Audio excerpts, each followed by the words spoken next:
Hi, I'm Anthony Newbold, and welcome to A Closer Look. It's a weekly show where we will learn about how our ministries work, what has been accomplished by these ministries so far, and what is planned for the future. Just recently, a couple of weeks ago, Prime Minister Minnis delivered his first national address where he focused on several areas of our national life, more specifically the economy and tourism.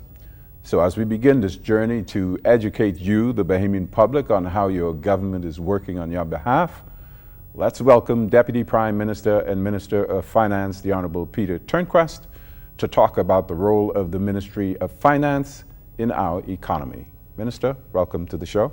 Thank you, Mr. Newbold. We talk about the Ministry of Finance, huge ministry. I'm not sure people understand the amount of ground you have to cover. We don't have enough time to go through all of your departments, but just real quickly, the main areas for which you're responsible in the Ministry of Finance. So the Ministry of Finance itself is responsible for fiscal policy. And we have several agencies that are under us, the Department of Inland Revenue, which administers all of the tax aspects of the government, that is real property tax, business license, and value-added tax. We have the Treasury, which is the accounting department, if you will, of the government. They manage the cash flow. So they collect the revenue and they make the disbursements. Then we have the Customs Department, which, as we know, collects border taxes. We have the Department of Statistics that puts out the annual and quarterly statistics. And then underneath all of that, we have a number of other agencies and regulators that we are the coordinating ministry for. We do not supervise or we do not interfere with the regulators, but we coordinate with the regulators with respect to government support and the activities that they are engaged in. Lots of moving parts, as we say. Obviously, being responsible for overseeing what happens in the economy requires an understanding, a commitment to fiscal responsibility. Absolutely. And in fact, you just a couple of days ago passed a resolution about that fiscal responsibility. Well, it's a fiscal strategy report. Correct. Is what you debated. How does that relate to the economy as a whole? So when we came into office, we recognized that we were basically operating without a plan. And so from year to year, depending upon government policy, we would kind of design a budget to meet that particular government's priority list. What we decided is that in order for us to get to where we need to be in terms of getting our fiscal house in order to instill some kind of discipline into the finances of the government, we need to put in place a structured approach. And so we looked at putting in place legislation that will compel this government, as well as future governments, to live up to a set of core fiscal principles that would dictate and put us on a path to fiscal sustainability and strength.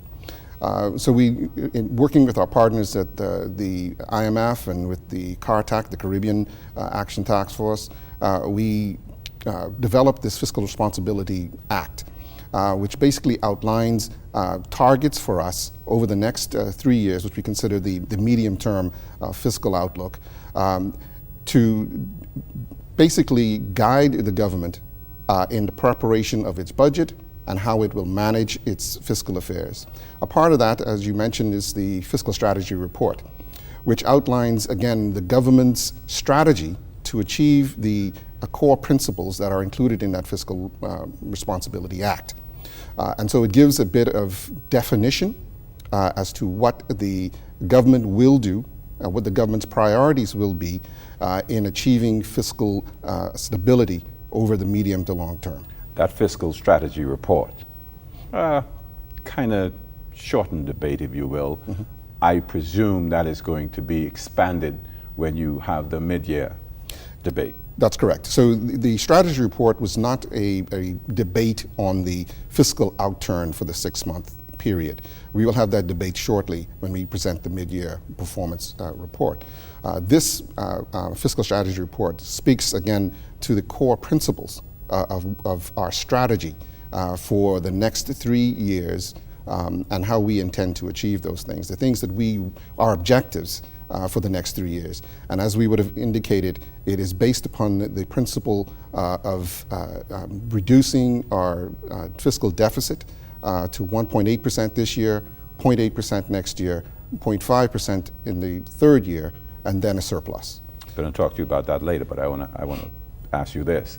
To be clear, the economy, the Bahamian economy, has grown, has actually grown. Yes. And further growth is expected? That's correct. So last year we achieved 1.4% growth, and that's coming off I think it's 0.6% deficit in the previous year. This year we're projecting 2.3% growth.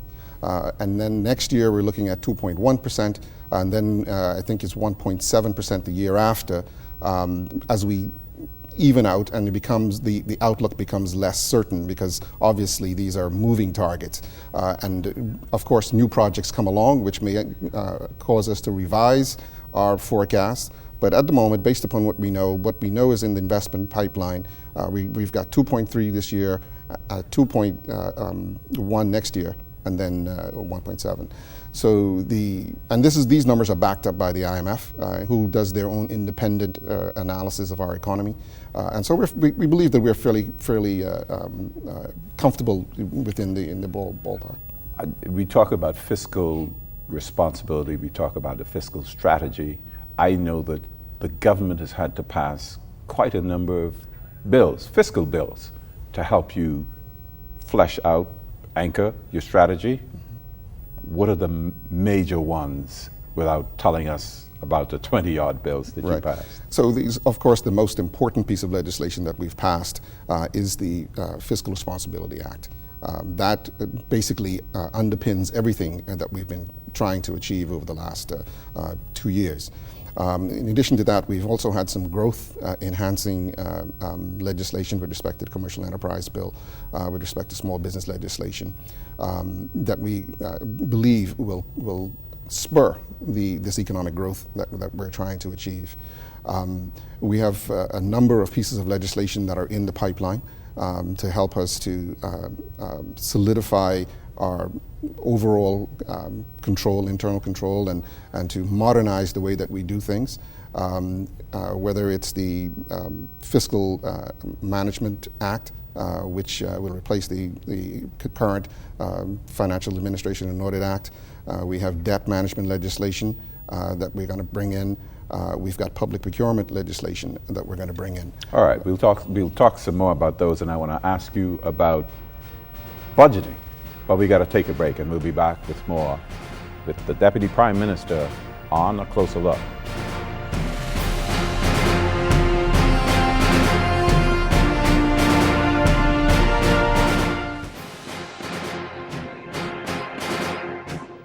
Welcome back to A Closer Look. I'm Anthony Newbold, speaking with Deputy Prime Minister and Minister of Finance, the Honorable Peter Turnquest. We were talking about bills. All of that is important to the budgeting process. And I think for most of the last 50 years, the country has been operating on a deficit budget. We're going to change that. And how does that impact how you're able to maneuver in your economy? So we are very pleased at where we are. We are down 31.4% on our fiscal deficit this year, year to date, compared to last year.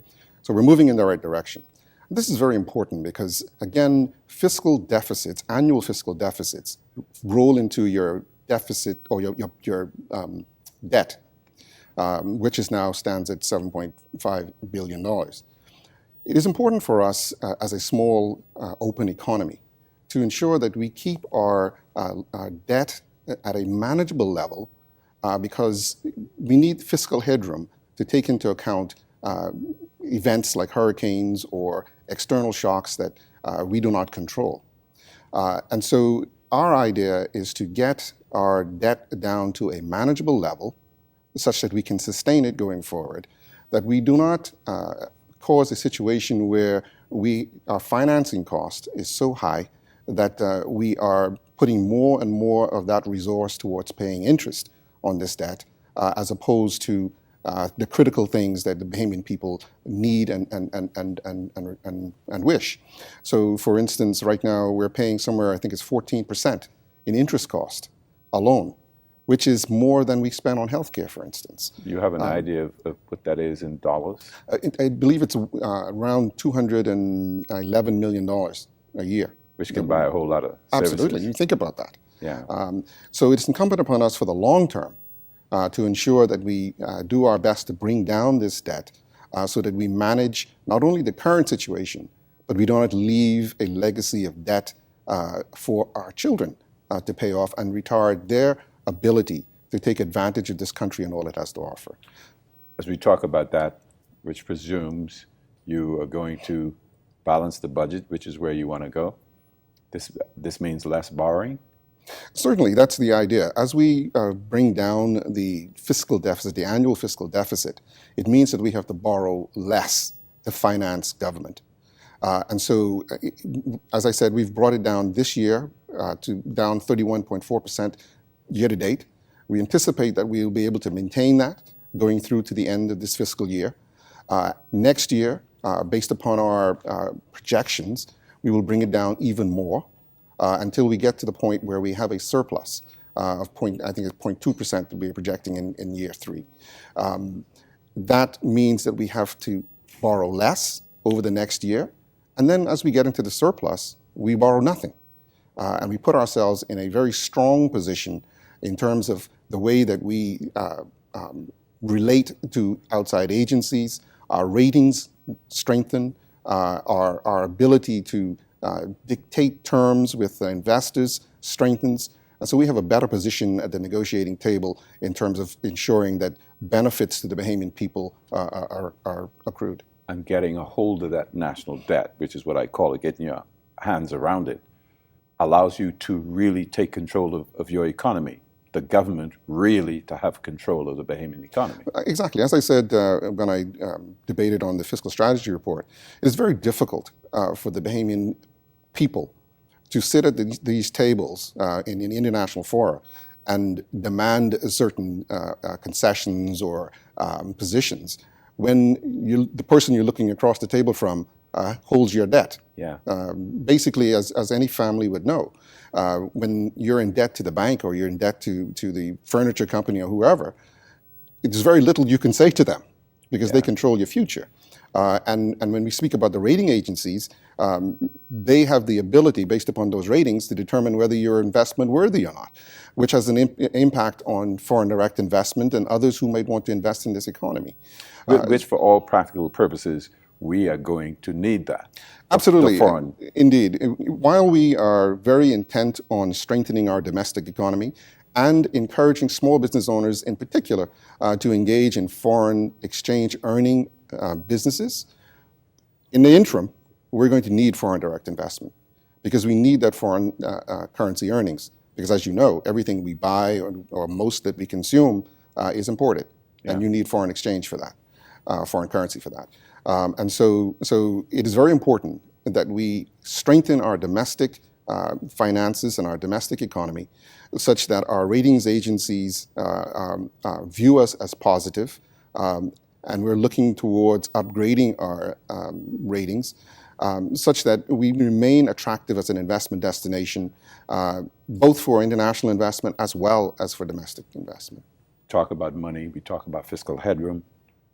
VAT, value-added tax, still a very important topic, one of concern to some people, and you hear all these stories. VAT is going to be increased. And what's the story with VAT? And why'd you raise it? And what happens now? So let me say at the outset that there is no intention of the government to increase value-added tax. When we did our projections last year, when we raised the VAT to 12%, we went through an analysis to determine what was the optimal rate for the medium term to long term, because we didn't want to go through this process of putting in place a VAT and then having to go and increase it again next year and increase it again the next year. We didn't see that as tenable or acceptable from an investment point of view. So we set that rate at a level that we thought was sustainable and that will give us some flexibility into the future to reduce the upfront cost that customs duties and excise taxes have on the Bahamian people and on Bahamian businesses. So the way that we developed the budget last year is that we put in the cushion that we needed to pay down some of the accrued liabilities that had been amassing for years. Some of these debts go back 10, 15 years that we've just not paid. And so we built that into the formula so that we would pay down all of those debts and liabilities that have been accruing for years. And as we pay those down, then we have the flexibility to bring down the customs rates, to bring down the excise taxes and other taxes on the Bahamian people. So it was important for us, recognizing where we are in the ratings pattern, that we do some things that would give us substantial improvements in our fiscal headroom, give us the ability to do some policy changes and amendments that we know are going to be necessary in the long term, and to pay down some of these liabilities to vendors who have done their work, who rightly deserve to be paid, so that they can turn around and reinvest in this economy. Stops you from having to borrow another couple of $100 million. Absolutely, absolutely. You know, the truth of the matter is that running the Bahamas government is an expensive proposition. We have a number of services that we provide that maybe some larger economies would not have to carry. And the Bahamian people deserve to have these services and to have efficient service. And so rightly, we have to balance between the level of taxation and the benefits that we give to the Bahamian people and the cost of running government. Again, as we said earlier, the pattern that we've been in terms of borrowing and financing government from independence has resulted in this $7.5 billion in debt that we have. That is not sustainable for the long term. Our population is not growing fast enough to be able to generate that kind of taxation to support this ever-increasing debt burden. And so we have to do something to correct it now, to put ourselves on a more sustainable path for the future. Talking about money, another one of those areas that people express concern about. Rumors get started, you don't know where they get started, that our dollar is going to be devalued. Mm-hmm. Mm-hmm. Very unfortunate rumor. The fact of the matter is that our reserves at the central bank are higher than they've ever been, at over $1 billion. And so, which really underpins the value of our currency. If you look at the outlook in terms of foreign direct investment, we see continued growth in our foreign direct investment. There will be peaks and valleys as these new projects utilize foreign currency to pay for import of materials and the like.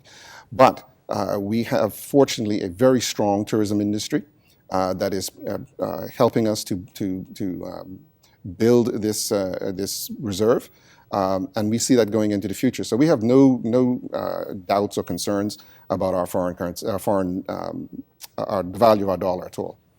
We're going to talk about some more of that foreign interaction that we have, and I want you to tell me some more about the small business development initiatives that the government is working on. But we got to take a break, and we'll be back with more of the Deputy Prime Minister and Minister of Finance on a closer look after this.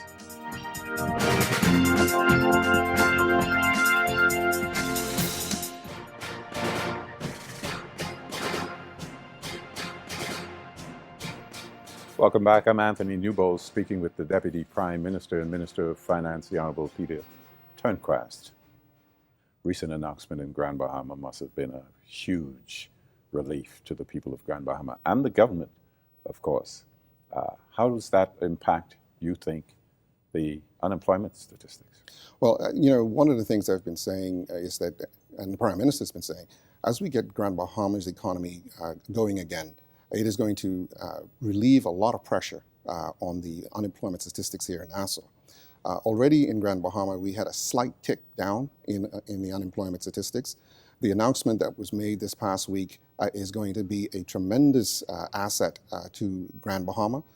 which we think will not only get that economy going and support our GDP growth, but it is also going to help to assist a number of families in getting back to Grand Bahama where they want to be and solidifying that economy.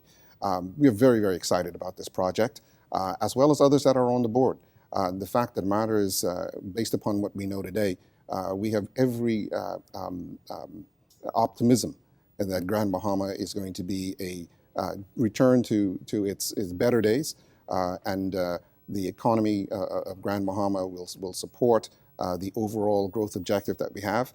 And in fact, if all goes as it looks like it will go, we might exceed our GDP growth projections.